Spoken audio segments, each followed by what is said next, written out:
Hello दोस्तों, कैसे हैं आप सब लोग। आपको बहुत बहुत शुभकामनाएं। पहली बार 12 लाख तक के इनकम पे कोई टैक्स नहीं लग रहा है। जी हाँ, आप लोगों ने थंबनेल पे देख ही लिया होगा कि जो वीडियो है ये डिटेल एनालिसिस है यूनियन बजट 2025-26 का, जो कि कल टेबल किया गया है हमारी honourable finance minister Nirmala Sitharaman ji के द्वारा। बहुत ही दिल से अच्छा लग रहा है, दिल से दुआ निकल रही है उनके लिए। तो जितने भी वर्किंग क्लास पीपल हैं, 12.75 लाख तक कोई भी टैक्स आपको नहीं देना है न्यू टैक्स रिजिम में, ऑफ कोर्स।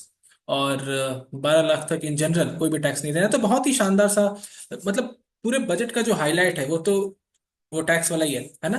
पर कहीं ना कहीं ये टैक्स वाला जो मैटर है, 12 लाख वाला जो मैटर है, इसको हाईलाइट करने के चक्कर में कई चीजें हम भूल गए हाईलाइट करना। कई चीजों पे हमने बात ही नहीं की। इस बार किसी ने बात नहीं किया कि एजुकेशन पे क्या हुआ। इस बार किसी ने बात नहीं किया एग्रीकल्चर पे क्या हुआ। इस बार किसी ने बात नहीं किया हेल्थ केयर पे क्या हुआ। इस बार किसी ने बात नहीं किया क्लाइमेट पे क्या हुआ। इस बार किसी ने बात नहीं किया ग्रीन एनर्जी पे क्या हुआ। इस बार किसी ने बात नहीं किया इंफ्रास्ट्रक्चर पे क्या हुआ। इस बार किसी ने बात नहीं किया इनोवेशन पे क्या हुआ, एआई पे क्या हुआ। लेकिन ये सारी चीजें बजट में लिखी गई हैं, बजट में इनके बारे में भी बोला गया है। अगर आपने स्पीच सुना है कल तो आपको पता होगा, आपको मालूम होगा। तो मैं बजट को बजट की तरह ही बरतना पसंद करता हूँ। और एक जो देश है वो तमाम लोगों से बनता है, वो सिर्फ सैलरीड पीपल से नहीं बनता। और सिर्फ 12 लाख को हाईलाइट नहीं करना चाहिए, बाकी तमाम चीजों को हमें हाईलाइट करना चाहिए जो कि बजट में कहा गया है।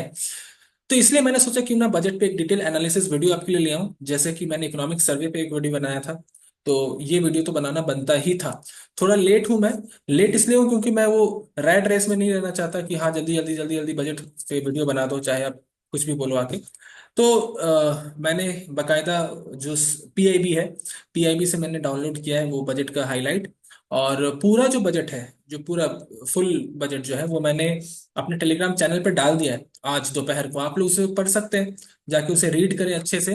वो अगर आप रीड कर लोगे, 78 पेजेस का है शायद से, तो आपके एग्जाम के पॉइंट ऑफ व्यू से तो सब कुछ कवर हो जाएगा, कुछ नहीं बचेगा, ठीक है।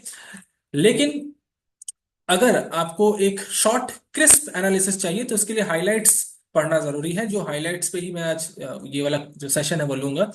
थोड़ा लंबा हो सकता है सेशन, क्योंकि डिटेल डिस्कशन करेंगे ना, चीज क्या होती है, कैसा होता है, और समझेंगे कि बजट में कौन कौन सी महत्वपूर्ण चीजें हैं, कौन कौन सी चीजें अच्छी हैं, कौन कौन सी चीजें और बेहतर हो सकती थी। और क्रिटिकल पॉइंट ऑफ व्यू से एनालिसिस करेंगे। क्रिटिकल होना बहुत जरूरी है सरकार के लिए। और एग्जाम के पॉइंट ऑफ व्यू से भी कुछ प्रोबेबल क्वेश्चंस देखेंगे कि जो क्वेश्चन सीजीसी नेट के एग्जाम में या फिर यूपीएससी ऑप्शनल में या फिर जनरल इकोनॉमिक्स जनरल स्टडीज का जो पेपर होता है यूपीएससी, उसमें पूछा जा सकता है। या फिर इंडियन इकोनॉमिक सर्विसेज में जो जनरल इकोनॉमिक्स का पेपर रहता है उसमें पूछा जा सकता है। आरबीआई डीईपीआर में पूछा जा सकता है। और जितने भी इकोनॉमिक्स रिलेटेड एग्जाम होते हैं उसमें उनमें पूछा जा सकता है, या इन जनरल कोई भी सरकारी एग्जाम में क्वेश्चंस पूछे जा सकते हैं, क्योंकि बहुत ही कॉमन सा टॉपिक है बजट। बजट पे क्वेश्चंस जो है वो बनते ही हैं, ठीक है। तो चलिए शुरू करते हैं क्लास को। और मैं स्क्रीन शेयर करूंगा ताकि आपको पीडीएफ दिख जाए। जैसे कि मैं हमेशा कहता हूं, जब भी इस तरह के कोई कंटेंट को आप पढ़ना चाहते हो तो पीआईबी जो है वो सबसे बेस्ट सोर्स है।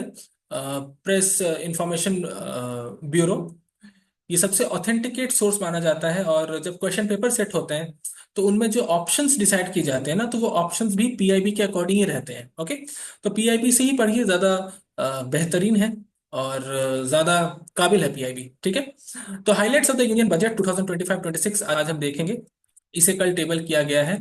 अब मैं बता दूं, मैंने पिछले क्लास में भी एक डिफरेंस बताया था कि यूनियन बजट जो होता है वो अपकमिंग ईयर के लिए होता है, यानी 25-26 के लिए है। और इकोनॉमिक सर्वे जो था वो 2024-25 के लिए था, वो पिछले साल के लिए होता है, ठीक है।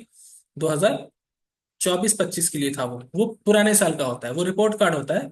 और बजट एक प्लान होता है कि हम आने वाले सालों में क्या क्या प्लान कर रहे हैं, ठीक है। चलिए, तो आगे बढ़ेंगे हम और देखेंगे कि इस साल के बजट में कौन कौन सी खास चीजें हैं। तो अलग अलग पार्ट में डिवाइड किया गया है। तो सबसे पहले तो हम बजट का जो सबसे इंपॉर्टेंट हिस्सा है वो देख लेते हैं, एस्टिमेट। बजट एस्टिमेट देख लेते हैं, ओके। तो जब बजट बनता है ना तो उसमें 4 कॉलम्स होते हैं, ठीक है। उनमें से एक होता है बजट एस्टिमेट, एक होता है रिवाइज्ड एस्टिमेट, एक होता है पिछले साल का, और एक होता है पिछले साल का जो एस्टिमेट था, पिछले साल का एक्चुअल और उसका एस्टिमेट। तो अगर आप प्रॉपरली बजट देखोगे ना, उसमें 3 साल कवर रहते हैं। ये साल, इससे पुराना साल और उससे पुराना साल, 3 साल कवर रहते हैं, ओके।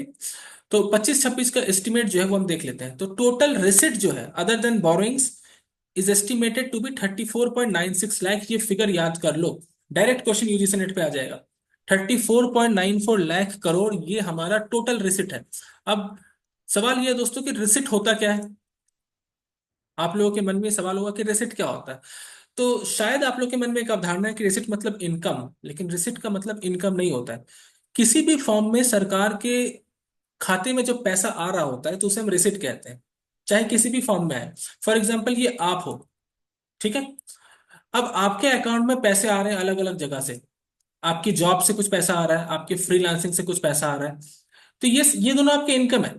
पर अगर आपने उधार लिया, आपने बोरो किया, ये आपका इनकम नहीं है, ये आपके लिए एक डेट है। लेकिन बोरोइंग भी आपके रिसिट में काउंट होगा। तो इन एनी फॉर्म अगर पैसा आपके अकाउंट में आए उसे हम रिसिट कहेंगे, ठीक है। तो रिसिट जो है इंडिया को इस बार का जो रिसिट है, टोटल रिसिट है अदर देन बोरोइंग। बोरोइंग के अलावा जितने भी सोर्सेज से इंडिया के पास पैसे आ रहे हैं उनका एस्टिमेट 34.96 लाख करोड़, यानी तकरीबन तकरीबन 35 लाख करोड़ रुपए एस्टिमेट किए गए हैं। 35 लाख करोड़, ठीक है। ये रिसिट है, ये कितना पैसा आया या कितना पैसा आएगा। Okay. And 50.65 lakh crore respectively क्या है, टोटल एक्सपेंडिचर। तो टोटल रिसिट 35 लाख करोड़ और total expenditure is going to be 50.65 lakh crore. यानी कि हम देख सकते हैं हम डेफिसिट में है। हम डेफिसिट में है, हमारा जो टोटल एक्सपेंडिचर है वो टोटल रिसिट से ज्यादा है। टीआर का मतलब total receipt, not total revenue. ध्यान रखिए, टीआर मतलब टोटल रिसिट। जब हमारे खर्चे, कितना पैसा हमारे अकाउंट से निकल रहा है, जब एक्सपेंडिचर ज्यादा है देन कितने पैसे हमारे अकाउंट में आ रहे हैं, तो हम कहेंगे कि हम डेफिसिट में हैं। हम डेफिसिट में हैं, ठीक है। चलिए, तो एस्टिमेट यह है कि हम डेफिसिट में रहेंगे। ऑलराइट, तकरीबन 15 लाख करोड़ का डेफिसिट है। Net tax receipt are estimated to be at 28.37 lakh crore.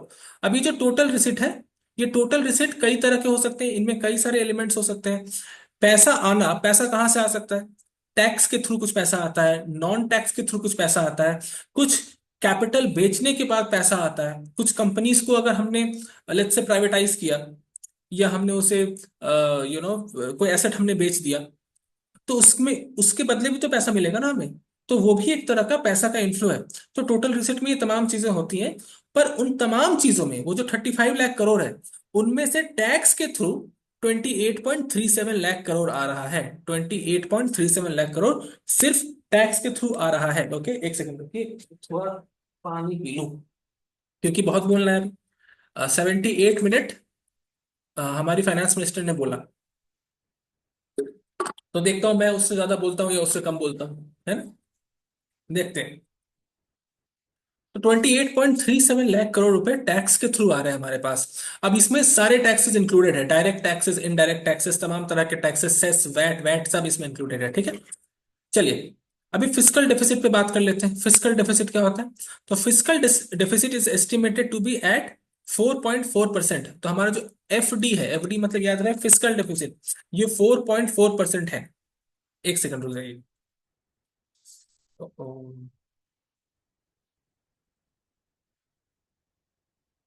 Messages का जो इनफ्लो है उसे रोकने के लिए अगर कोई सलाह है तो आप मुझे बताएं प्लीज, कि कैसे व्हाट्सएप के मैसेजेस को रोका जाए, कैसे लोगों को बोला जाए कि भाई मैं अभी वीडियो बना रहा हूँ, तो प्लीज मुझे मैसेजेस मत किया करो। कल कुछ बच्चों का एग्जाम है, तो वो बच्चे जो है वो मैसेज मैसेज किए जा रहे हैं, ठीक है। एनीवेज, चलिए। हाँ, तो फिजिकल डेफिसिट जो है वो 4.4% ऑफ जीडीपी है। 4.4%। अभी इस पे डायग्राम दिखाऊंगा मैं, नीचे डायग्राम बकायदा बनाया गया है, ठीक है। देखो, हम देखेंगे कैसा ट्रेंड रहा, ऊपर नीचे, physical deficit, primary deficit, revenue deficit, तमाम तरह के डेफिसिट हम देखेंगे, ठीक है। चलिए, gross market borrowing are estimated to be 14.82 lakh crore. अब बोरोइंग कितना होगा, देखिए टोटल रिसिप्ट 35 लाख करोड़ है, बोरोइंग कितना है 14.82 लाख करोड़, यानी तकरीबन तकरीबन 15 लाख करोड़। तकरीबन तकरीबन 15 लाख करोड़ की बोरोइंग है हमारी। हमने उधार लिया है। अब उधार कहाँ से लिया है, इंटरनल बोरोइंग भी हो सकती है, एक्सटर्नल बोरोइंग भी हो सकती है। इंटरनल भी हो सकती है और एक्सटर्नल भी हो सकती है, ठीक है। दोनों किस्म की बोरोइंग हो सकती है। इसके अलावा कैपेक्स एक्सपेंडिचर, कैपेक्स एक्सपेंडिचर मतलब मैंने इकोनॉमिक सर्वे में भी बताया था, कैपेक्स का मतलब होता है कैपिटल एक्सपेंडिचर, ठीक है, कि हमने कैपिटल पे कितना खर्चा किया। ये तकरीबन 11.2 लाख करोड़ है, जो कि जीडीपी का 3.1% है। यानी टोटल जीडीपी का 3.1% हमने कैपिटल एक्सपेंडिचर में डाला है, कैपेक्स में डाला है, ठीक है। ये बहुत ही बड़ा नंबर है। ऑलराइट, तो ये इसका एक लेखा जोखा है। बजट एस्टिमेट ऐसे हैं, मैं उम्मीद करता हूँ आपको समझ में आ गया होगा। मिटा देता हूँ मैं इन्हें मिटा देता हूँ। और अगर ये पीपीटी में रहता तो थोड़ा ज्यादा इंटरेस्टिंग रहता, बार बार मिटाना नहीं पड़ता, पर एनीवेज पीडीएफ में भी कोई दिक्कत नहीं है। चलिए, तो ये तमाम चीजें हैं बजट के बारे में। हम अब आगे चलते हैं और एक एक करके सभी चीजों को देखते हैं, ठीक है, कि ये जो पैसे खर्च हो रहे हैं, ये किन किन सेक्टर्स में खर्च करने की बात सरकार कर रही है, ठीक है, उसे हम अच्छे से समझते हैं। तो पहला जो पार्ट है वो agriculture. Agriculture is the first engine of development. अब जैसे कि हम जानते हैं एग्रीकल्चर हमारे लिए बहुत जरूरी है। हम एक कृषि प्रधान देश है, ठीक है, वी आर अ कृषि प्रधान देश। अच्छा, मैं हिंदी में भी थोड़ा लिखता हूँ क्योंकि अभी क्या है ना, कृषि कृषि ऐसे होगा या ऐसे होगा, आई एम नॉट श्योर। कृषि प्रधान देश, शायद ऐसे होगा कृषि। तो हम एक कृषि प्रधान देश है। यानी कि एग्रीकल्चर हमारे लिए प्राइमरी सोर्स ऑफ इनकम है, प्राइमरी ऑक्यूपेशन है। जीडीपी में बहुत हिस्सा है कृषि का। और हिंदी की बात मैं इसलिए कर रहा था क्योंकि एक बच्चे ने कमेंट किया कि सर प्लीज हिंदी में भी स्लाइड्स डालिए। मुश्किल है, पर चलो ठीक है, देखते हैं। मेरी हिंदी एक समय बहुत अच्छी हुआ करती थी, पर अब जो है ना वो बात, हिंदी जो है ना वो बोलता नहीं मैं अब ज्यादा। तो ठीक है, सुधार लूंगा मैं एनीवेज। चलिए, agriculture is the first engine of development. विकास की जो पहली इंजन है वो एग्रीकल्चर है। चलिए, अब एग्रीकल्चर में क्या क्या किया गया इसे अच्छे से समझ लेते हैं। प्राइम मिनिस्टर धन धान्य कृषि योजना डेवलपिंग एग्री डिस्ट्रिक्ट प्रोग्राम, तो ये एक योजना है, प्रधानमंत्री धन Dhaanya Krishi Yojana. The programme to be launched in partnership with the states, तो स्टेट के साथ सरकार पार्टनरशिप करके इसे लॉन्च करेगी तकरीबन 100 जिलों में, विथ लो प्रोडक्टिविटी, यानी उन जिलों में जहां प्रोडक्टिविटी कम है, मॉडरेट क्रॉप इंटेंसिटी है, और क्रेडिट पैरामीटर बहुत कम है। क्रेडिट पैरामीटर यानी किसानों को जो उधार दिया जाता है व्यापार करने के लिए, वो बहुत कम है। इससे तकरीबन 1.7 करोड़ फार्मर्स को फायदा होगा। 1.7 करोड़ फार्मर्स को, ये नंबर से याद रखिए आप। Building rural prosperity and resilience. Rural prosperity यानी जो हमारा रूरल एरिया है, जो गांव का एरिया है, उसमें खुशहाली कैसे लाएं, तो उसके लिए भी ये प्रोग्राम बहुत जरूरी है। तो एक मल्टी सेक्टोरल प्रोग्राम लॉन्च किया गया है in partnership with states, again state government के साथ इसमें योगदान रहेगा, to address underemployment in agriculture. अभी अंडर एम्प्लॉयमेंट क्या होता है? अंडर एम्प्लॉयमेंट क्या होता है ये आप कमेंट करके मुझे बताओ, व्हाट इज अंडर एम्प्लॉयमेंट, ठीक है। अंडर एम्प्लॉयमेंट का मतलब क्या होता है? एग्रीकल्चर सेक्टर में अंडर एम्प्लॉयमेंट को हम टारगेट करेंगे थ्रू स्किलिंग, लोगों को स्किल करके, इन्वेस्टमेंट, कुछ पूंजी लगा के, टेक्नोलॉजी का इनकॉर्पोरेट करके इन रूरल इकोनॉमी को हम थोड़ा रिवाइव करेंगे। फेज वन में, ये अलग अलग चरण में होने वाला है, इसका जो फेज वन है इसमें तकरीबन 100 जिलों को कवर किया जाएगा। वो 100 जिले कौन से हैं वो शायद मेंशन नहीं किया गया, आप डिटेल बजट में एक बार देख सकते हो। आत्मनिर्भरता इन पल्सेस, पल्सेस यानी कि दाल, हम जो दाल खाते हैं ना, तूर, अरहर, मूंग, मसूर, इनको हम पल्सेस कहते हैं।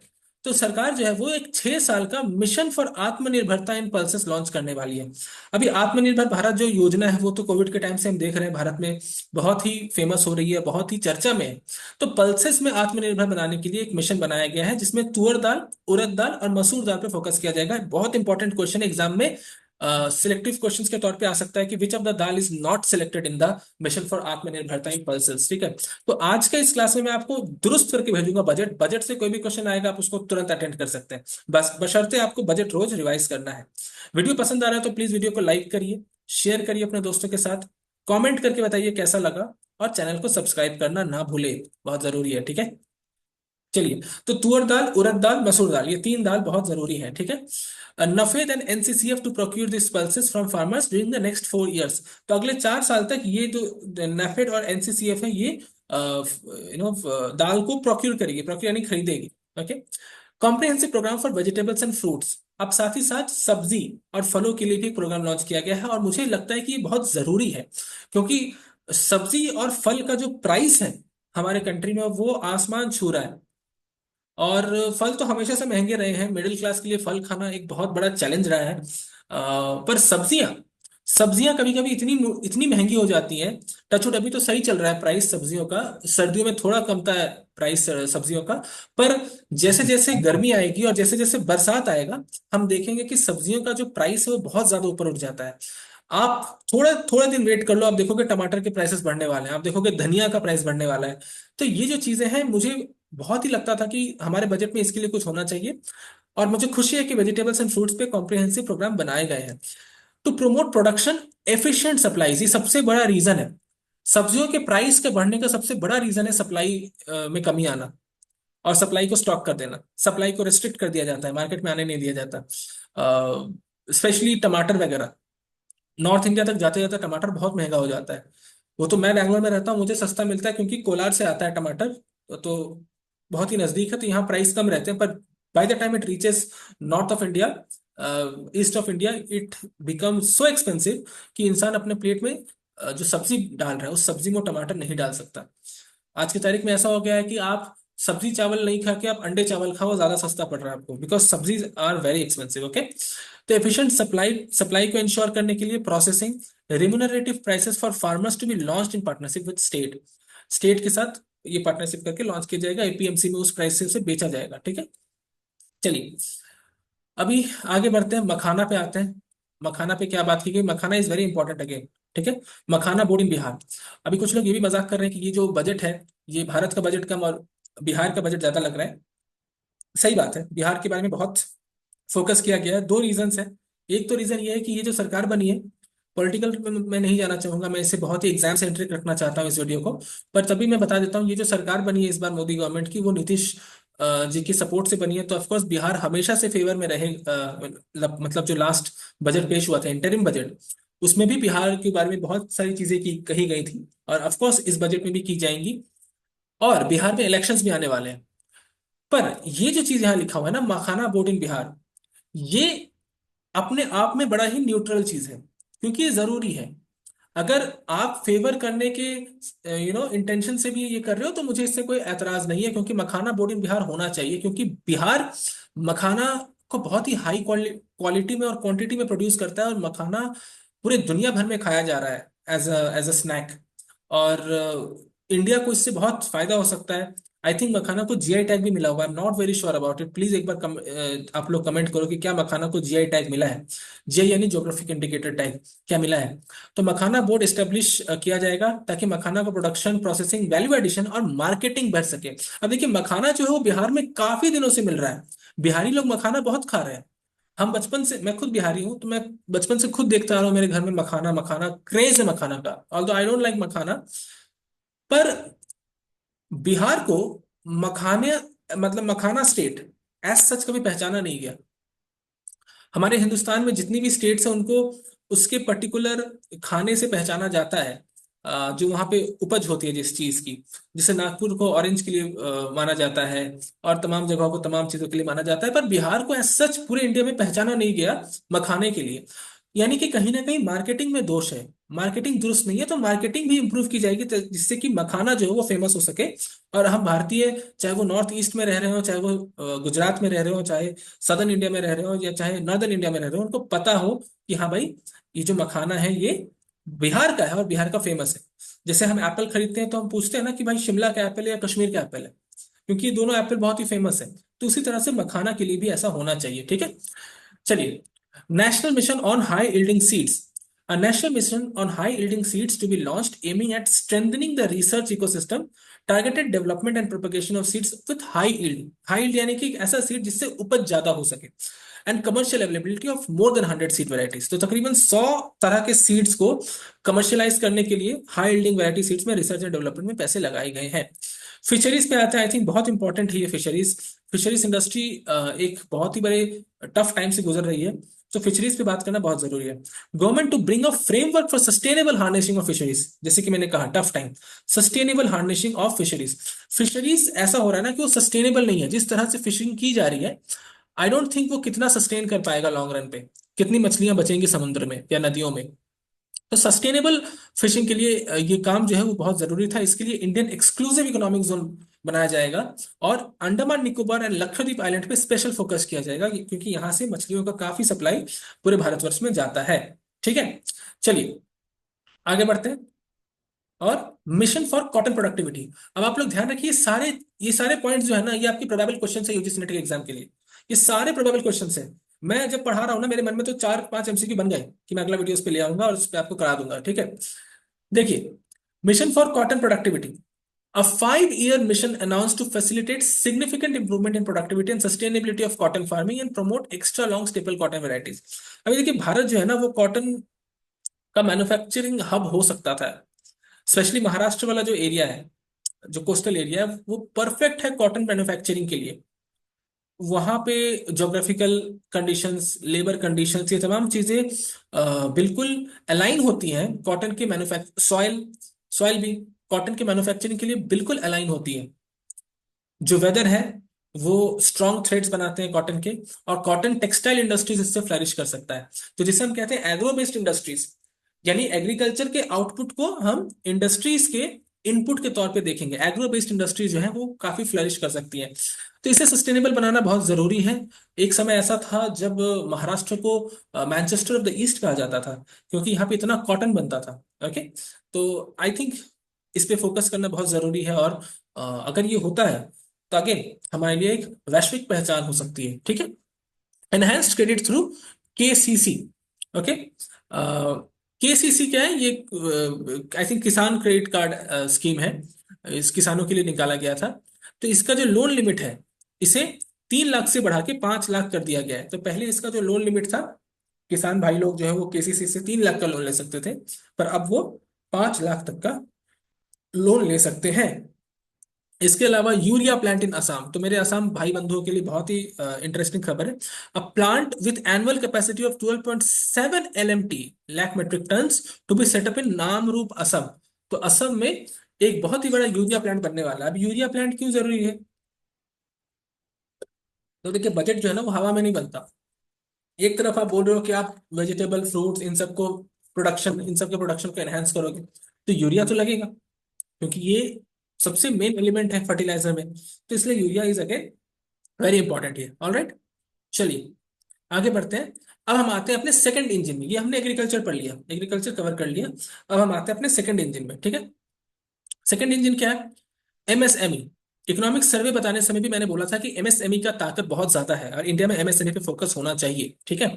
एमएसएमई क्या होता है? माइक्रो स्मॉल मीडियम एंटरप्राइजेस, ठीक है। शिशु जो सबसे छोटा है, स्मॉल और मीडियम साइज के एंटरप्राइजेस। सेकंड इंजन, देखिए, the investment and turnover limit for classification of all MSMEs to be enhance to 2.5 to 2 times. मैंने जैसे कि कहा था, इसका क्लासिफिकेशन होता है कि 25 करोड़ तक कमाया तो फलाना कहलाएगा, 5 करोड़ तक कमाया तो फलाना कहलाएगा। Exact limit I don't remember, आप लोग चेक कर सकते हो क्या लिमिट है। पर इन लिमिट को एनहेंस करने को बोला जा रहा है 2.5 गुना या 2 गुना। क्यों? क्योंकि हम लोग अब प्रोग्रेस कर रहे हैं, हम अब डेवलप हो रहे हैं, दुनिया बदल रही है, चीजें महंगी हो रही है, प्राइस वैल्यूज चेंज हो रहे हैं। तो ऑफ कोर्स हम अभी भी वो 5 करोड़ और 10 करोड़ पे नहीं रह सकते, हमें उसके बेंचमार्क को ऊपर करना पड़ेगा, ठीक है। तो या तो 2.5 गुना या तो 2 गुना बढ़ाना पड़ेगा हमें इन्वेस्टमेंट और टर्नओवर लिमिट। इसका एक लिमिट होता है। Credit cards for micro enterprises, customise credit card with 5 lakh limit for micro enterprises registered on Udyam portal. Udyam portal पर रजिस्टर किया जाना चाहिए 5 लाख के लिमिट के लिए, for micro enterprises. 10 lakh cards to be issued in the first year. और पहला साल 10 लाख कार्ड इशू करना है, ये बोल दिया गया है। Fund of funds for startup, अभी एमएसएमई में स्टार्टअप्स पे हम काम करते हैं, स्टार्टअप से फोकस करते हैं। A new fund of funds with expanded scope and a fresh contribution of 10,000 crore to be set up. एक नया कॉर्पस बनाया जाएगा 10,000 करोड़ का, जिससे कि आप स्टार्टअप को फंडिंग करोगे, ताकि स्टार्टअप कल्चर जो है वो फ्लरिश कर सके। Scheme for first time entrepreneurs, तो आप देख सकते हैं कि हमारे देश में एक एंटरप्रेन्योरशिप की लहर दौड़ चुकी है। सब लोग अब स्टार्टअप करना चाहते हैं, अच्छी बात है, उद्यम करना चाहिए। स्पेशली शार्क टैंक इंडिया के आने के बाद तो लोग थोड़ा ज्यादा समझदार हो गए हैं, और अब वो सब स्टार्टअप करना चाहते हैं। तो जो फर्स्ट टाइम एंटरप्रेन्योर्स जो हैं, जो पहली बार एंटरप्रेन्योरशिप कर रहे हैं, उनके लिए क्या स्कीम है? तो जितने भी मेरे एंटरप्रेन्योर दोस्त हैं, एंटरप्रेन्योर स्टूडेंट्स हैं, उनके लिए बहुत ही अच्छी खबर है। देखो यहाँ पे, a new scheme for 5 lakh women, SC ST, first time entrepreneur, to provide term loans up to 2 crore in the next 5 year announced. तो एससी अगर कोई है, एसटी अगर कोई है, फर्स्ट टाइम एंटरप्रेन्योर कोई है, और वुमेन एंटरप्रेन्योर कोई है, तो आपको फर्स्ट टाइम लोन मिलेगा 2 करोड़ का, अगले 5 साल के लिए, अगले 5 साल में अनाउंस किया जाएगा। अप टू 2 करोड़ का लोन आपको मिल सकता है। ये लोन है, ठीक है, ये इक्विटी होल्डिंग नहीं है, ये लोन है। ओके, ध्यान रखना इसे। तो फर्स्ट टाइम एंटरप्रेन्योर के लिए एक बहुत ही बेहतरीन खबर है। चलिए आगे बढ़ते हैं। हालांकि मैं इससे ज्यादा क्या कहते हैं, इसकी वकालत नहीं करता हूँ कि आप वुमेन और SC ST को दो, पर हाँ, रेस में इन्हें बराबर लाने के लिए आई थिंक देना जरूरी है, क्योंकि काफी इन्वेस्टर्स ऐसे होते हैं जो शायद वुमेन को देख के इन्वेस्ट नहीं करते होंगे, तो उनके लिए एक अच्छी खबर ये है। चलिए, focus product scheme for footwear and leather sectors. तो लेदर सेक्टर्स और फुटवेयर के लिए फोकस प्रोडक्ट स्कीम बनाया गया है, ताकि उसकी प्रोडक्टिविटी, क्वालिटी और कॉम्पिटिटिवनेस जो बढ़ सके इंडियन फुटवेयर की और लेदर सेक्टर की। जैसे कि हम जानते हैं, अभी हम लोग इंपोर्टेड चीजें पहनना पसंद करते हैं, फुटवेयर में भी और लेदर की चीजों में भी, चाहे बेल्ट हो गया या बैग हो गया या पर्स हो गया। तो इंडियन मार्केट को कैसे कम्पिटिटिव बनाया जाए, कैसे उसे फैसिलिटेट किया जाए, प्रोडक्टिविटी और क्वालिटी कैसे बढ़ाई जाए, इसमें तकरीबन 22 लाख लोगों को नौकरी लगेगी, और तकरीबन 4 लाख करोड़ का हमारा रेवेन्यू होगा, यानी टर्नओवर होगा, और 1.1 लाख करोड़ का एक्सपोर्ट होगा। ये सारे संख्या आपके लिए अगेन बहुत जरूरी है मेरे दोस्तों। 4 लाख करोड़ का टर्नओवर, 22 लाख लोगों को नौकरी, और 1.1 लाख करोड़ का एक्सपोर्ट। ठीक है, टॉय सेक्टर पे आते हैं। Measures for toy sector, toy यानी खिलौने। अब इससे पहले इंडिया जो है ना, वो चाइना से खिलौने इंपोर्ट करती थी, पर टॉय सेक्टर में खुद को बढ़ावा देने के लिए या खुद को बेटर बनाने के लिए भी एक स्कीम है, जिससे कि हाई क्वालिटी, यूनिक, इनोवेटिव और सस्टेनेबल टॉयज बन सके। Making India global hub for toys announced. India को एक वैश्विक रूप दिया जाएगा टॉयज के लिए, यानी दुनिया जो है वो हमसे टॉयज खरीदेगी। चलिए, अच्छी बात है। Support for food processing and national institute of food technology, entrepreneurship and management to be set up in Bihar. Bihar में सेटअप किया जाएगा, जिसमें फूड टेक्नोलॉजी पे काम होगा, एंटरप्रेन्योरशिप पर, मैनेजमेंट पे काम होगा। Manufacturing mission furthering make in India. अभी मेक इन इंडिया तो 10 साल से चल रहा है। ये एक बहुत ही हम कह सकते हैं फ्लैगशिप प्रोग्राम है सरकार का। कुछ कुछ प्रोग्राम जैसे कि वो हमेशा सरकार अब चलाएगी, जैसे मेक इन इंडिया हो गया, डिजिटल इंडिया हो गया, आयुष्मान भारत हो गया, स्वच्छ भारत हो गया, ये प्रोग्राम आपके भी खत्म नहीं होने वाले हैं। आई डोंट थिंक ये प्रोग्राम सरकार चेंज होने के बाद भी खत्म होंगे। अगर कोई और सरकार आती है तो भी ये प्रोग्राम जो है वो कंटिन्यू होंगे, मुझे जैसा लगता है। जैसे कि NFSA था, फूड सिक्योरिटी एक्ट 2013। मोदी सरकार आई, पर उसके बाद उन्होंने इसको बंद नहीं किया, नहीं बंद कर सकते। जैसे मनरेगा हो गया, 2004-5 में आई थी, वो अभी भी चल रही है, क्योंकि ये प्रोग्राम्स ऐसे होते हैं जिन्हें आप बंद नहीं कर सकते। फ्लैगशिप प्रोग्राम होती है, बहुत ही बेहतरीन प्रोग्राम होती है। ठीक है, चलिए, अभी इन्वेस्टमेंट जो है वो हमारा तीसरा इंजन है विकास का, third engine investment. Investment in people. Investment यानी कि आप इन्वेस्ट कर रहे हो। तो सक्षम anganwadi and Poshan 2.0, the cost terms for the nutrition support to be enhanced appropriately. Atal tinkering labs, 50,000 Atal tinkering labs to be set up in government schools in the next 5 years। Atal tinkering labs क्या है? अटल बिहारी वाजपेयी जी के ऊपर है। Broadband connectivity to government secondary schools and PHCs। PHCs यानी primary health centres. तो primary health centres में और government secondary schools में ब्रॉडबैंड कनेक्टिविटी, इंटरनेट की कनेक्टिविटी। हम कह रहे हैं डिजिटल इंडिया, डिजिटल इंडिया, पर स्कूल में वो होना चाहिए ना, कॉलेजेस में वो होना चाहिए कि बच्चे फ्री में ब्रॉडबैंड, वाईफाई वगैरह यूज कर सकें। ओके। भारतीय Bhasha Pustak scheme. Bharatiya Bhasha Pustak scheme announce to provide digital form Indian language books for school and higher education. अब देखिए, ये NEP जब आई थी 2020 में, तो उसमें ये मैटर उठाया गया था कि जो मीडियम है एजुकेशन का वो क्या रहना चाहिए। तो एक इंग्लिश उन्होंने कहा था, और एक उन्होंने लोकल भाषा भी करी थी, लोकल भाषा। और पिछले साल के G20 में भी जो इंडियन लैंग्वेजेस है उसको प्रमोट करने की बात की गई थी। तो जो भारतीय भाषा है, भारतीय भाषा पे कोर्सेज लॉन्च होंगे यूनिवर्सिटीज में। अब भारतीय भाषा में सिर्फ हिंदी नहीं आती, भारतीय भाषा में आपको संस्कृत हो सकती है, तमिल हो सकती है, तेलुगु हो सकती है, मलयालम हो सकती है, गुजराती हो सकती है, अंगिका हो सकती है, भोजपुरी हो सकती है, मैथिली हो सकती है, तमाम तरह की भाषाएं हो सकते हैं। ठीक है, तो उन भाषाओं में, इंडियन भाषाओं में एक डिजिटल फॉर्म ऑफ बुक्स जो है वो स्कूल के लिए और हायर एजुकेशन के लिए रिलीज किया जाएगा। ये भारतीय भाषा पुस्तक स्कीम है। देखिए, ये जो प्रोग्राम्स होते हैं ना, ये सारे प्रोग्राम्स हमारे लॉन्ग टर्म के प्रोग्राम्स होते हैं। अब देखिए, भारतीय भाषा पुस्तक स्कीम ये आपने लॉन्च किया, तो क्या इसका रिजल्ट आपको 2 साल में मिलेगा? बिल्कुल नहीं। इसका रिजल्ट आपके बच्चों को मिलेगा, अगले जनरेशन को मिलेगा, हमें नहीं मिलेगा इसका इसका इसका बेनिफिट। क्योंकि हमारे बच्चे सीखेंगे, और उसके बाद जब वो बड़े होंगे, जब उनके बच्चे होंगे, तो वो नॉर्मल बोलचाल की भाषा में उन तक वो पास ऑन करेंगे। तो ये लॉन्ग टर्म गोल होता है सरकार का। तो जो प्लानिंग होती है ना वो दो तरह की होती है, लॉन्ग टर्म, शॉर्ट टर्म। अब जैसे किसान क्रेडिट कार्ड स्कीम है, वो शॉर्ट टर्म है कि हाँ लोन मिल जाएगा। लेकिन ये जो स्कीम है, ये दूर दूर के लिए किया जाता है, जब सरकार दूर का सोचती है, लॉन्ग टर्म प्लान। ओके। तो ये चीजों को समझना बहुत जरूरी है। सिर्फ क्रिटिसाइज करना इज नॉट गुड, समझना बहुत जरूरी है। चलिए, national centres of excellence for skilling. 5 national centres of excellence for skilling to be set up with global expertise and partnership to equip our youth with the skills required for make in India, make for the world manufacturing. तो भारत एक youth प्रधान देश है, youth बहुत है, 12 से 50 साल के लोग बहुत है देश में। तो हमें एक डेमोग्राफिक डिविडेंड मिल रहा है। अब डेमोग्राफिक डिविडेंड मिलने का मतलब क्या है, हम उसे लेवरेज करेंगे। लेवरेज करने के लिए हमें अपने यूथ को, हमारे जो युवा लोग हैं, उन्हें प्रॉपर कौशल यानी कि प्रॉपर स्किल मुहैया करानी पड़ेगी। और उसके लिए स्किल सेंटर्स बनाए जाएंगे। स्किल डेवलपमेंट इंडिया उसका एक प्रोग्राम के अंडर भी आता है ये। तो 5 national centres of excellence for skilling बनाए जाएंगे, जहां पे लोगों को कौशल प्रदान किया जाएगा। ठीक है। Expansion of capacity in IITs. आज ही मैंने लिंक्डइन पे एक पोस्ट डाला है कि आईआईटीज को कुछ ज्यादा पैम्पर करते हैं बजट में, और इसके लिए आईआईटीज की कैपेसिटी को एक्सपैंड किया गया है। 6,500 ज्यादा बच्चे, एक्स्ट्रा 6,500 बच्चे और एडमिशन ले सके, इसके लिए। और साइज को बढ़ाया गया आईआईटी का। और 5 आईआईटीज तो 2014 के बाद स्टार्ट हो ही गए थे, एक्स्ट्रा आईआईटीज तो वो भी जरूरी है। चलिए आगे, अच्छी बात है। Centre of excellence in AI for education. AI में भी हमें एक्सीलेंट होना है, हमें दुरुस्त होना है। तो इसलिए centre of excellence in artificial intelligence for education to be set up with a total outlay of 500 crore. पर मुझे लगता है ये बजट थोड़ा कम है, 500 करोड़ में ये नहीं हो सकता। ठीक है। चलिए, expansion of medical medical education. हमारे देश में मेडिकल एजुकेशन को एक्सपैंड करना बहुत जरूरी है, मेडिकल फैसिलिटीज को एक्सपैंड करना बहुत जरूरी है, नंबर ऑफ बेड्स को एक्सपैंड करना बहुत जरूरी है, वेंटिलेटर बेड को एक्सपैंड करना बहुत जरूरी है, एम्बुलेंस को एक्सपैंड करना बहुत जरूरी है, मेडिकल स्टाफ चाहे वो नर्सिंग हो गए उनको एक्सपैंड करना बहुत जरूरी है, डॉक्टर्स हमें चाहिए भाई, डॉक्टर्स चाहिए हमें। तो ये तमाम चीजें हमें चाहिए। और आई थिंक ये बहुत कम है जितना बजट में दिया गया है। तो 10,000 additional seats to be added in medical colleges and hospitals next year, adding to 75,000 seats in the next 5 years। तो अगले 5 साल में 75,000 सीट्स और आएंगे।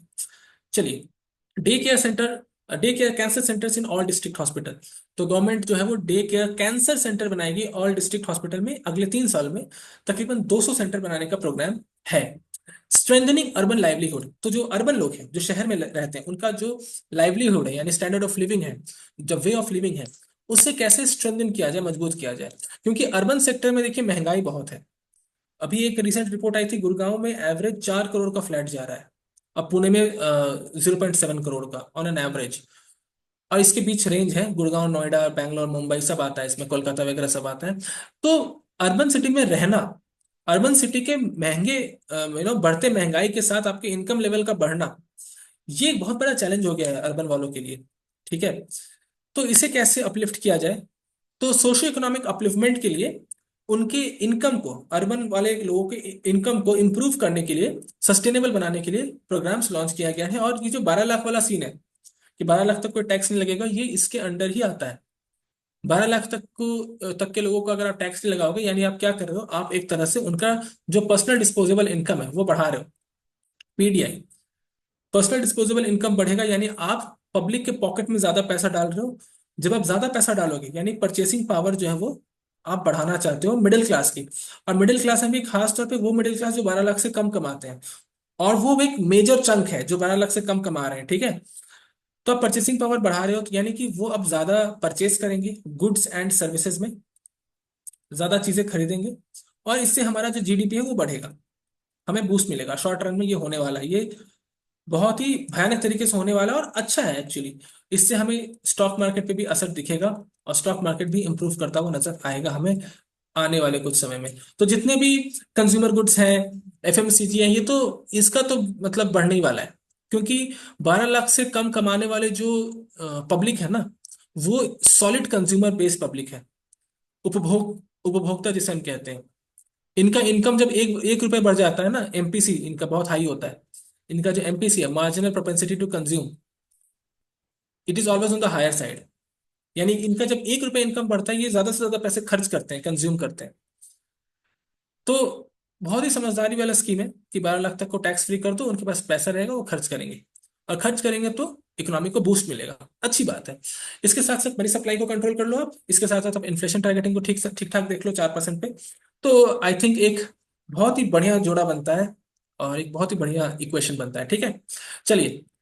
पीएम स्वनिधि योजना। पीएम स्वनिधि योजना क्या है? ये बहुत ही पुरानी स्कीम है। Scheme to be revamped and enhance loan from bank. Svanidhi Yojana actually की लोन देने की योजना है, निधि। ठीक है। Enhance loan from bank, UPI linked credit card with 30,000 limit and capacity building support. बहुत बढ़िया, यूपीआई लिंक्ड क्रेडिट कार्ड। चलिए, अभी शायद रुपे कार्ड को गूगल पे के साथ कनेक्ट किया गया है। हाँ, रुपे कार्ड, जी हाँ, रुपे कार्ड। रुपे कार्ड पे गवर्नमेंट बहुत फोकस करती है। ये जो जनधन योजना वाला भी जो अकाउंट था ना, उसमें भी जितने कार्ड्स मिले थे, डेबिट कार्ड, सब रुपए के थे। तो अभी ये मैंने देखा है गूगल पे ना, एक रुपे कार्ड का भी पेमेंट का ऑप्शन आता है। तो यूपीआई को कार्ड्स के साथ लिंक करना चाह रही है सरकार। तो UPI linked credit card Svanidhi योजना के तहत है। Social security scheme for welfare of online platform workers, I think the most important, gig workers. Karnataka में भी एक स्कीम आई थी गिग वर्कर्स को लेकर लास्ट ईयर। उस पर मैंने चर्चा करी थी, आप यूट्यूब पे देख सकते हो। और आई थिंक मुझे लगता है गिग वर्कर्स पे बात करना बहुत जरूरी है, तो इसलिए मैं सब मिटा देता हूँ और गिग वर्कर्स पे बात करते हैं। तो सबसे पहले तो मैं आपको बता दूं कि गिग वर्कर्स होते क्या है। तो गिग वर्कर्स यानी कि आप देखते हो ना, ये जो हमारे दोस्त लोग हैं, हमारे भाई लोग हैं, जोमेटो वाले, स्विगी वाले, जेप्टो वाले, ब्लिंकिट वाले, स्विगी इंस्टामार्ट वाले, इन्हें गिग वर्कर्स कहते हैं। ठीक है, they are called gig workers. और गिग वर्कर एक बहुत बड़ी इकोनॉमी बन रही है। अभी जेप्टो वालों ने कहा था, उन्होंने कुछ 25,000 लोगों को नौकरी दी है। तो एम्प्लॉयमेंट के नजरिए से अगर देखा जाए, अगर मैं एम्प्लॉयमेंट के नजरिए से बरतूं इसे, तो ये बहुत ही शानदार चीज है। और स्पेशली वो लोग जो ज्यादा पढ़ाई लिखाई नहीं कर पाए, पिछली सरकार की गलतियां थी या कुछ भी था, उसके वजह से सबसे पहला तो ये है कि आप सबको पढ़ाई लिखाई मुहैया कराओ। कोई बच्चा ऐसा ना रहे जो कहे कि हम पढ़ लिख नहीं पाए। आज से 100 साल पहले अगर कोई बच्चा कहता था कि मैं पढ़ लिख नहीं पाया, तो वो माँ बाप की गलती होती थी। पर अगर आज कोई बच्चा पढ़ लिख नहीं पा रहा है, तो वो स्टेट की गलती है, वो सरकार की गलती है। तो सबसे पहले तो ये है कि आप इंश्योर करो कि हर बच्चा पढ़े। आपने जो एनईपी में बड़ी बड़ी बातें करी हैं कि हम 100% ग्रॉस एनरोलमेंट रेशियो कर देंगे 2030 तक, 2035 तक 50% हायर एजुकेशन में कर देंगे, उन्हें आप मुकम्मल करें। लेकिन जो लोग अभी, जो अपनी जवानी में है और जो अच्छे से पढ़ाई लिखाई नहीं कर पाए, जिनको जॉब नहीं मिल पाई, उनके लिए गिग वर्कर होना एक बून है। उनका घर उससे चलता है। मैंने कई रैपिडो वाले से बात किया है, ओला वाले से बात किया है, जो बाइक चलाते हैं। उन्होंने कहा है कि हम फुल टाइम यही करते हैं और इससे हमारा घर चल रहा है। अच्छी बात है। मैं उस इंसान की हिम्मत पे दाद देता हूँ, और उसके मेहनत पे दाद देता हूँ कि उसने हार नहीं मानी, वो ये काम कर रहा है, उसने काम को छोटा ही नहीं समझा, और मैं भी नहीं समझता हूँ। और वो उससे अपना घर चला रहा है, बहुत अच्छी बात है। तो गिग वर्कर्स के लिए सोशल सिक्योरिटी स्कीम बनाना बहुत जरूरी है। सिक्योरिटी स्कीम, आप समझ लो, नाम पे ध्यान दो, सिक्योरिटी स्कीम, उनकी सुरक्षा। जो ऑनलाइन प्लेटफॉर्म वर्कर्स हैं, तो गवर्नमेंट उनके लिए आइडेंटिटी कार्ड्स, रजिस्ट्रेशन ऑन ई श्रम पोर्टल। अब ई श्रम पोर्टल क्या है? इसमें सारे एम्प्लॉयर्स रजिस्टर्ड रहते हैं, इनफॉर्मल सेक्टर के। इनफॉर्मल सेक्टर के जितने एम्प्लॉयर्स होते हैं और जो एम्प्लॉयज होते हैं, वो इस पर रजिस्टर कर सकते हैं ई श्रम पोर्टल पे। तो ई श्रम पोर्टल पे उनका रजिस्ट्रेशन और health care under PM Jan Arogya Yojana, इससे मुहैया कराई जाएगी। One of the most fine things about this budget, one of the finest things about this budget is this thing, जिसके बारे में कोई चर्चा ही नहीं हुई मीडिया हाउसेस में। मुझे तो बहुत तकलीफ होता है कि मतलब ये जो जनरेशन है, ये थोड़ी सी पागल जनरेशन है।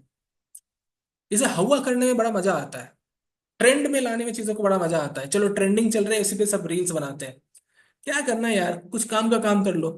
चलो, आगे बढ़ते हैं। इन्वेस्टिंग इन इकोनॉमी, ये तो हो गया इन्वेस्टमेंट इन पीपल, लोगों में क्या इन्वेस्ट किया हमने। अब इन्वेस्टिंग इन इकोनॉमी पे बात करते हैं। तो public private partnership in infrastructure, PPP model 5 तरह के होते हैं। तो पीपीपी मॉडल पे काम किया जाएगा, पब्लिक प्राइवेट पार्टनरशिप पे। Support to states for infrastructure, and outlay 1.5 lakh crore propose for the 50 year interest free loans. बहुत इंपॉर्टेंट क्वेश्चन बन सकता है, बहुत important, very important question for UGC NET. पिछली बार आया ऐसा क्वेश्चन।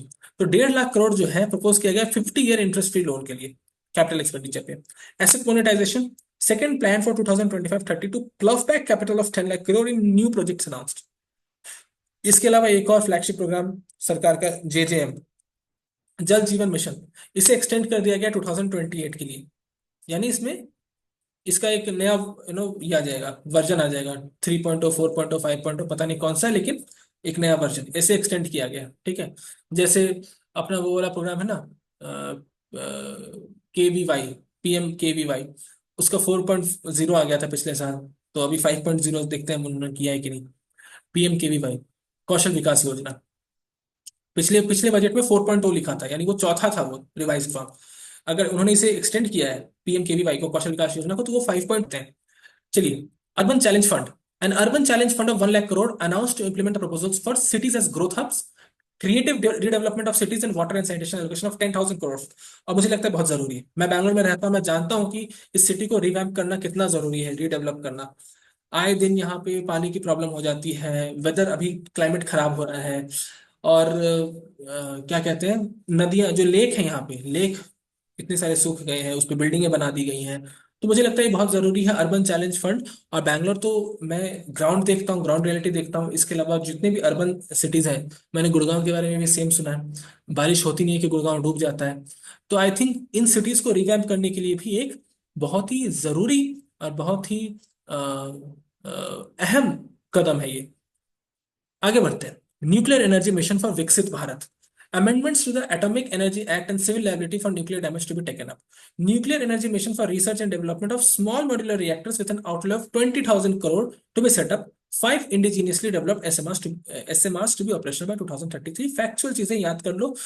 स्मॉल मॉड्यूलर रिएक्टर क्या होता है मुझे नहीं पता, मैं साइंस का स्टूडेंट नहीं हूँ, तो आई थिंक साइंस वाले लोग अच्छे से समझेंगे। पर आपके एग्जाम के पॉइंट ऑफ व्यू से आप याद रखो कि 20,000 करोड़ सेटअप किया गया है। पांच इंडिजीनियसली डेवलप्ड एसएमआरस, इंडिजीनियसली डेवलप्ड यानी कि जो हम खुद से बना रहे हैं, 2033 तक ऑपरेशनल हो जाएंगे। ये तीन चीजें आप याद रखो। Ship building, the ship building financial assistance policy to be revamped, large ship above a specified size to be included in infrastructure harmonised master list. तो अब लार्ज शिप भी इंडिया मैन्युफैक्चर करेगी। Maritime development fund, maritime development fund, अब maritime development fund with a corpus of 25,000 crore to be set up. Maritime यानी कि जो नदियां का वो होता है, with up to 49% contribution by the government and the balance from ports and private sector। तो ports और private sector भी इसमें included है। उड़ान, उड़ान यानी कि एक बहुत इंपॉर्टेंट स्कीम है एयरबेस को लेके। A modified उड़ान scheme announced to enhance regional connectivity to 120 new destinations and carry 4 crore passengers in the next 10 years। अब जैसे हम देख रहे हैं कि अलग अलग एयरपोर्ट्स बन रहे हैं, तो उड़ान स्कीम को एक बहुत ही इंपॉर्टेंस दिया जा रहा है, जिससे कि 120 नए डेस्टिनेशंस बनेंगे, जिसमें कि अगले 10 साल में 4 करोड़ पैसेंजर्स को कैरी किया जाएगा। ठीक है।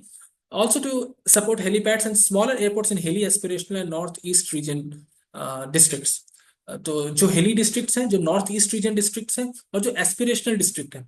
एस्पिरेशनल डिस्ट्रिक्ट क्या होते हैं, ये भी एक प्रोग्राम था, एस्पिरेशनल डिस्ट्रिक्ट प्रोग्राम, ADP सरकार का, वो अभी भी चल रहा है, जिसमें डिस्ट्रिक्ट्स को लिस्ट किया जाता है, रैंक किया जाता है। इसी के साथ एक एस्पिरेशनल ब्लॉक प्रोग्राम भी चलता है, जिसमें ब्लॉक को टारगेट किया जाता है, उसे डेवलप करने के लिए उसकी लिस्ट बनाई जाती है। 100 एस्पिरेशनल ब्लॉक या 100 एस्पिरेशनल डिस्ट्रिक्ट का लिस्ट बनाते हैं, और उस पर काम किया जाता है। कलेक्टर्स जो होते हैं, जो वहाँ के IAS अधिकारी होते हैं, उन पे जिम्मेदारी होती है कि उसे कैसे आप बेहतर बनाए।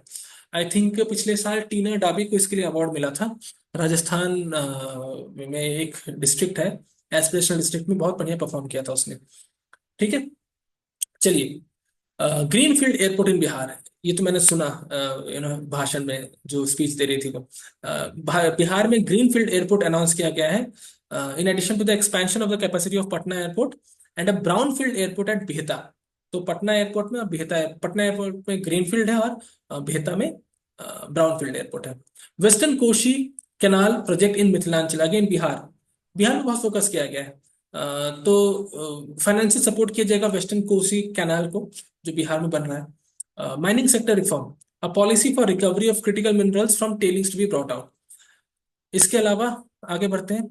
Swimming fund, a fund of 15,000 crore aimed at expeditious completion of another 1 lakh dwelling units with contribution from the government, banks and private sector announced। सारे नंबर्स याद रखो। Tourism for employment led growth, top 50 tourist destination sites in the country to be developed in partnership with states through a challenge mode। तो 50 tourist destination site बनाए जाएंगे challenge mode के तहत। आगे बढ़ते हैं। इन्वेस्टिंग इन इनोवेशन, इनोवेशन में क्या इन्वेस्ट किया गया है, तो RDI, रिसर्च डेवलपमेंट इनोवेशन में 20,000 करोड़ एलोकेट किए गए हैं। Deep tech funds of funds, deep tech fund बनाया गया है, जिससे कि अगले जनरेशन स्टार्टअप के लिए एक सहूलियत मुहैया कराई जाए।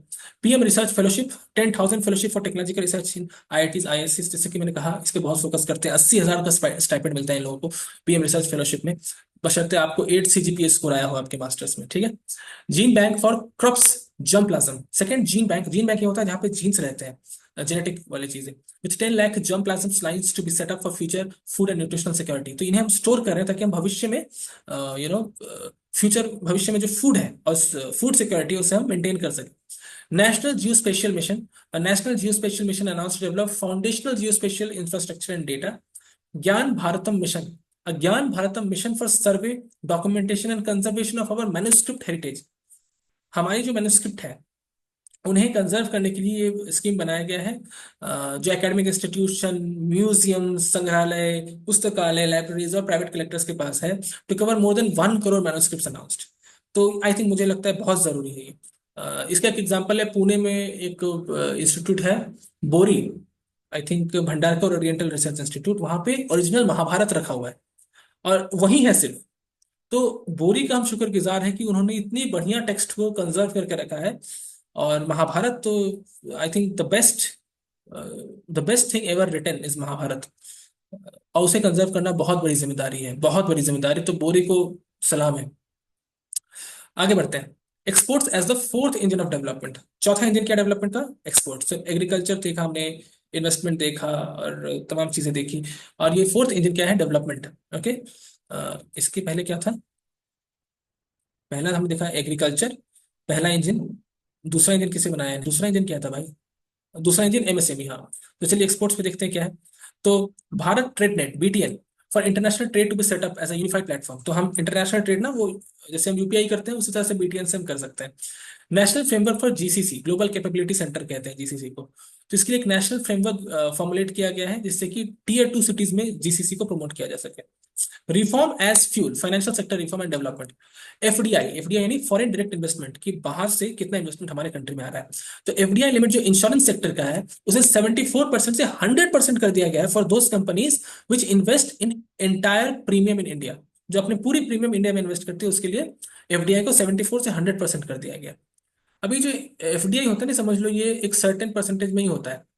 0% होगा, ठीक है, ये तो 24 होगा, ये तो 26 होगा, 49 होगा, 51 होगा, 74 होगा, 76 होगा, या तो 100 होगा। इसी में होता है एफडीआई, ठीक है, इसी रेशियो में होता है। ओके, चलिए आगे बढ़ते हैं। क्रेडिट एनहेंसमेंट फैसिलिटी बाय नबफिट के थ्रू क्रेडिट एनहेंसमेंट फैसिलिटी को बढ़ाया जा रहा है कॉर्पोरेट बॉन्ड के सेक्टर में। ग्रामीण credit score, public sector bank to develop ग्रामीण credit score framework to serve the credit need of self help group members and people in rural areas. तो गांव के एरिया में, जैसे हमारा क्या क्रेडिट स्कोर होता है, हम अर्बन वालों का तो सबका क्रेडिट स्कोर होता है, ग्रामीण लोगों का जो सेल्फ हेल्प ग्रुप के लोग हैं या जो रूरल एरिया के लोग हैं उनका क्रेडिट स्कोर यूजुअली होता नहीं, क्योंकि वो कभी लोन नहीं लेते। तो उनके लिए ग्रामीण क्रेडिट स्कोर बनाया जाएगा ताकि उनके लोन या क्रेडिट के डिमांड को फुलफिल किया जा सके। Pension sector, a forum for regulatory coordination and development of pension product to be set up. आगे बढ़ते हैं। High level committee for regulatory reform, तो कमिटी बनाई जाएगी, हाई लेवल कमिटी, जो इन सारे रिफॉर्म को रेगुलेट करेगी। Investment friendliness index of state, एक इंडेक्स बनाया जाएगा, इन्वेस्टमेंट फ्रेंडलीनेस इंडेक्स 2025 में, जिससे हम ये देखेंगे कि कोऑपरेटिव फेडरलिज्म कैसा है, मतलब स्टेट्स को रैंक किया जाएगा, ठीक है। जन Vishwas bill 2.0, the Jan Vishwas bill 2.0 to decriminalise more than 100 provision in various laws. तो तकरीबन 100 प्रोविजंस को डीक्रिमिनलाइज किया जाएगा जन विश्वास बिल के द्वारा। अब कौन कौन से लॉज होंगे वो हमें नहीं पता, अभी वो हम देखेंगे आगे, ठीक है। तो ये पार्ट ए है, ये रहा बजट का पार्ट ए। इसके अलावा पार्ट बी भी है, पर मैं सोच रहा हूँ पार्ट बी को दूसरे वीडियो में रखते हैं, वरना ये बहुत बड़ा हो जाएगा। तो इसे पार्ट 1 पार्ट 2 के तौर पे मैं लॉन्च करता हूँ, मैं रिलीज करता हूँ यूट्यूब पे। पार्ट 1 जो है वो अभी कर लेते हैं, अभी हमने देख लिया, पार्ट 2 बाद में करेंगे, ठीक है। तो मैं उम्मीद करता हूँ आपको पार्ट 1 तक चीजें समझ में आई होगी, पसंद आया होगा, डिटेल एनालिसिस लगा होगा और एग्जाम के पॉइंट ऑफ व्यू के तरह ही लगा होगा। अगर आपको पसंद आया तो प्लीज लाइक करिए, शेयर करिए अपने दोस्तों के साथ, ताकि वो भी बजट को समझ सके। कमेंट करके बताइए कैसा लगा, और सब्सक्राइब करिए चैनल को, जो कि बहुत बहुत जरूरी है, मैं जानता हूं आप करोगे। अगर आपने एंड तक देखा है तो बहुत बहुत धन्यवाद, मैं हाथ जोड़ के आपको प्रणाम करता हूं। और दूसरा पार्ट भी जरूर देखें, क्योंकि बहुत ही इंटरेस्टिंग होने वाला है दूसरा पार्ट। में टैक्स के बारे में बात करेंगे, जिसके बारे में आप सब बड़े ही धूमधाम से इंस्टाग्राम पे और यूट्यूब पे शोर मचा रखे हैं, है ना। तो पार्ट 2 जरूर देखिए। पार्ट 1 के लिए बहुत बहुत धन्यवाद। मिलते हैं अगले वीडियो में, तब तक के लिए thank you so much. Bye bye, take care and good night और गुड इवनिंग जो भी हो। Bye bye.